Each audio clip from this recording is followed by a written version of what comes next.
Olá, pessoal, como estão?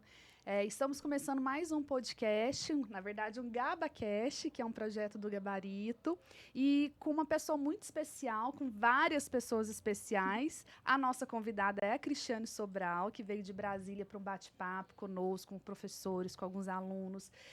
A Cristiane Sobral é uma pessoa muito importante para esse diálogo que a gente vai começar aqui hoje, né? Inclusive, o livro dela estava no vestibular UFO, foi pedido, né, no vestibular UFO aí deste ano. Então, a gente tem sido uma honra para nós estarmos aqui dialogando com a Cristiane nesse dia, né, muito especial para todos nós. Ana, fala um pouquinho para a gente sobre a Cristiane Sobral. Falo com prazer. Bom dia, boa tarde, boa noite, né? A Cristiane Sobral, ela é escritora, também prosadora, poeta, mas é também professora, atriz, dramaturga.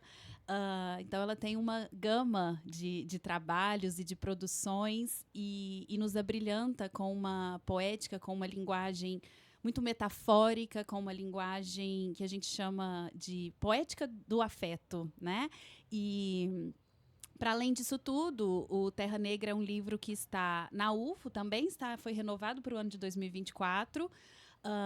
Mas a literatura da Cristiane Sobral, ela é envolvente, ela fala de questões do negro, do que é ser mulher negra no Brasil.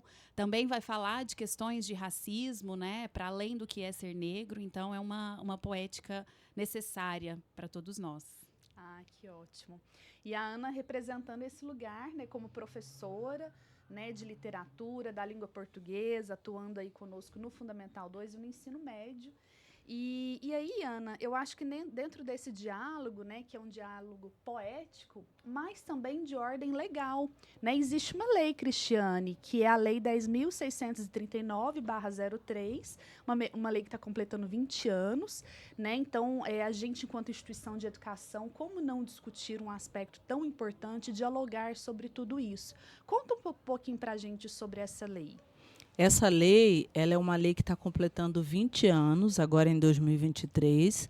Ela institui a obrigatoriedade do ensino da história da África e da história do negro nas instituições de ensino pública e privada, em todas as disciplinas, né? Então, ela fala, na verdade, da importância da gente confirmar a participação da presença do povo negro, né, do seu legado, da sua história, o patrimônio cultural brasileiro sendo alicerçado pela presença, pela contribuição dos povos da ancestralidade negra, todo brasileiro sendo, né, mais de 50% da população brasileira composta por pessoas negras. Então, essa lei ela vem acrescida pela 11.645/08, que também institui a obrigatoriedade do ensino dos povos originários, né, da população indígena.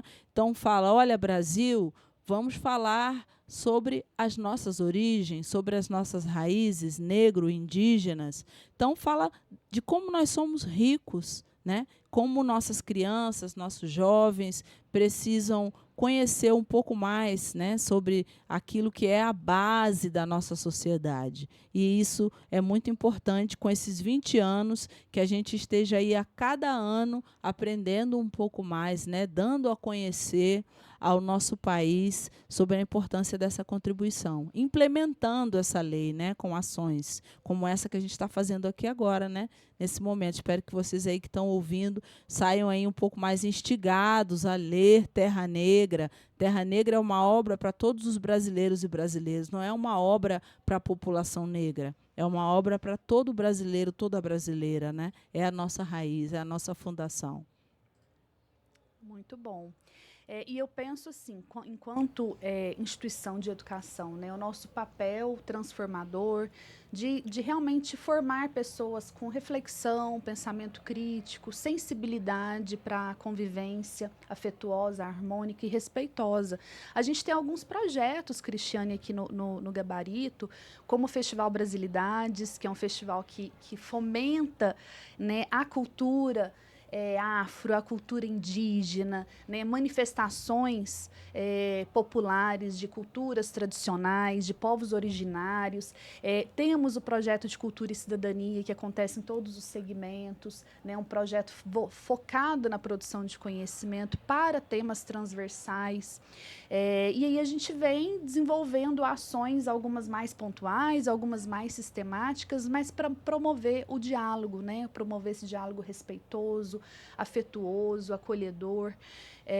E a Ana, como professora, ela tem algumas experiências. Eu acho que esse ano mesmo ela viveu, né, algumas experiências em sala de aula dentro desse contexto. A gente queria compartilhar com você o que a gente está vivendo. Ana, fica à vontade. Bom, então, enquanto professora de literatura, eu vejo uma necessidade muito grande da gente pensar a literatura para além da sala de aula, mas também a gente pensar a literatura como um reflexo de questões subjetivas, né? Por meio da literatura, a gente se sente acolhido e a gente também acolhe, né? A literatura tem essa capacidade. Mas ela também tem uma possibilidade de expandir os nossos mundos, né? As nossas compreensões sobre nós mesmos, sobre o outro, sobre o mundo à nossa volta. Então, é muito necessário que a gente, ao escolher as obras literárias, né, que a gente vai trabalhar ao longo do ano, a gente pense em questões relevantes, tanto para os alunos enquanto sujeitos, quanto para o mundo em que eles estão inseridos. Sim. Então, em diálogo com essa lei 10.639/03 e também com os vestibulares atuais, a gente trouxe a discussão da obra Sobrevivendo no Inferno, dos Racionais MCs, que é uma obra extremamente relevante, de 1997, né, o ano em que foi publicado, Sim. mas ainda muito atual. Então, eu chamo de obra porque eu estou acostumada com 1997? 97. O mesmo ano de publicação, né? 10 anos antes da publicação do Terra Negra, que é 2007. 10 anos antes. E ainda assim, extremamente atual. Sim. Então, para que eu pudesse entrar no contexto dos racionais, para que os alunos entendessem as críticas que os racionais fazem, eu fiz ao longo desse final do terceiro, início do quarto bimestre, um movimento de letramento racial que eu chamei com os alunos, né? Então, eu fui trabalhando algumas temáticas que envolvam... quando eu chamo de letramento racial, inclusive dar habilidades, dar possibilidades para que os alunos tenham palavra, né? Para que eles saibam quais termos usar, quais são os termos em voga, o que é discutido, quais são as críticas atuais, quais são as críticas que os racionais faziam lá em 97, o que mudou de lá para cá, o que ainda continua igual, né? Então, a gente foi fazendo esse trabalho, e aí quando a gente entrou de fato na obra, foi quase que uma exemplificação daquilo que eu estava trazendo em termos de teoria, né? Os racionais vêm e vão mostrar por meio da literatura, né? Eu chamo racionais de literatura. Acho muito interessante, até porque a gente é uma instituição de produção de conhecimento, né? Então, o Gabarito, ele tem esse cuidado de trabalhar com esses temas transversais, né? A gente sabe que a gente também constrói valores, princípios, e a gente tem também um rigor conceitual. É uma escola muito comprometida com o aprofundamento do conteúdo, com a valorização do conhecimento científico, porque a gente sabe que o conhecimento, ele é o gatilho para a gente estar no mundo de modo mais autônomo, né? A BNCC fala tanto de autonomia e protagonismo do aluno, mas como ter autonomia e protagonismo sem o conhecimento? Então, o conhecimento, ele é transformador. Então, a gente sai um pouco desse lugar, a gente como escola tem esse compromisso do achismo, né? do pensamento superficial, para a gente olhar com profundidade e valorizar o conhecimento científico. A gente parte de dados, né? E aí, dentro desse encantamento e dessa valorização do conhecimento, a Rosiele, que também é uma professora do Gabarito, da língua portuguesa, coincidentemente, né? Ela também é professora de literatura, de língua portuguesa, tem uma história de vida muito interessante, né? Onde a literatura e o conhecimento realmente transformou a vida dela. Eu acho que pode ser muito inspirador para todos nós. Rose, conta pra gente. Conto sim. Obrigada, Polly. Tudo bem, Ana? Tudo bem, Cristiane? Tudo ótimo. Como ela já me apresentou, sou a Rosiele. Eu atuo como professora aqui no Colégio Gabarito. E considerando a perspectiva que a gente tem dito aqui agora, né, em relação à literatura, eu acho que se não fosse a literatura, eu não estaria conversando com vocês aqui agora. Eu não estaria nesse espaço aqui agora. porque foi através da minha curiosidade, e principalmente uma curiosidade atrelada aos livros, né, focada nos livros, é que me fez criar uma possibilidade de enxergar que eu poderia não pertencer a um único espaço, que existem outras possibilidades, que existem outros lugares em que eu poderia alcançar. E isso só foi possível por meio da literatura, por meio dos livros que eu lia. E aí, né, quando a Polly fala que eu tenho uma história de vida, eu fico, assim, super feliz em poder transmitir, em poder contar, porque eu acho que eu mostro para outras pessoas que também têm uma origem semelhante à minha, que é possível, sabe? Que é viável. E muitas pessoas, elas não consideram isso como viável. Eu sou uma menina, né, uma mulher, que sempre estudei em escola pública e a minha família é de origem muito humilde. A gente é de classe pobre mesmo, nós somos pobres, e nós não nos reconhecíamos como a possibilidade de se inserir numa universidade e de estar no ensino superior.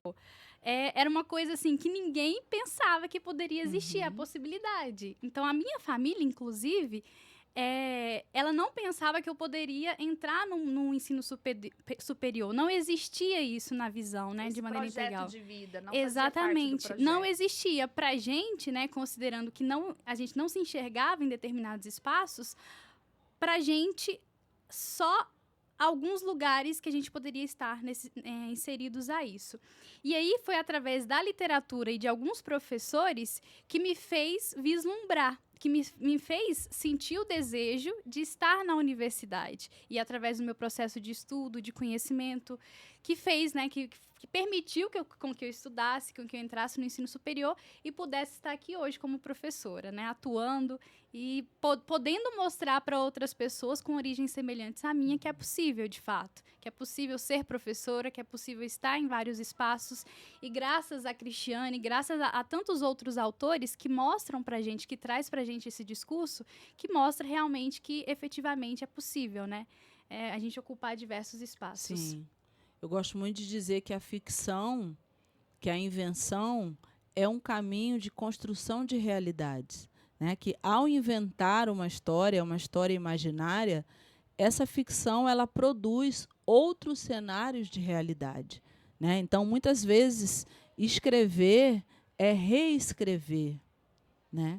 É um jovem pensando uma poesia como um farol, como um luzeiro, né? Como um projetor, né? Como a gente fala, a educação verdadeiramente democrática e transformadora. Então, esse acesso à educação como sendo uma chave, esse acesso ao livro como sendo esse agente de transformação. Então, não vou mais lavar os pratos, nem vou limpar a poeira dos móveis. Sinto muito, comecei a ler.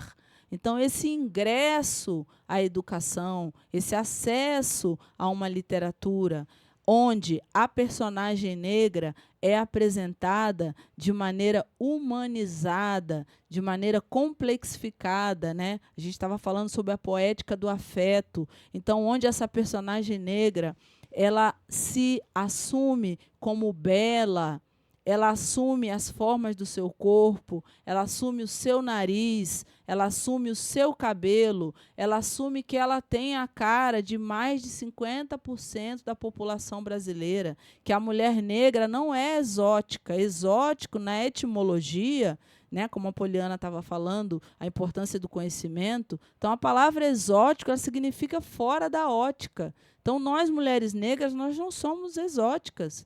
Nós fazemos parte de mais de 50% da população. Então, os nossos cabelos crespos, eles são maravilhosos. Eles contam a história de mulheres que construíram essa nação, que levantaram, né, na força dos seus braços, esse país que é tão rico, tão celebrado internacionalmente. Então, contemos as histórias. Contemos as histórias dessas mulheres brilhantes e maravilhosas na ficção e contemos também a história de personagens como Maria Firmina dos Reis, Úrsula, né? Antonieta de Barros, Carolina Maria de Jesus, Conceição Evaristo. Essas histórias precisam ser contadas, porque elas levantam a autoestima das nossas estudantes e colocam essas pessoas em lugares que nós queremos realmente que essas pessoas estejam para o crescimento do nosso país, né? A educação está aí para isso. Perfeito, Cristiane. E eu acho muito interessante, porque você também vem do teatro, né? Sim.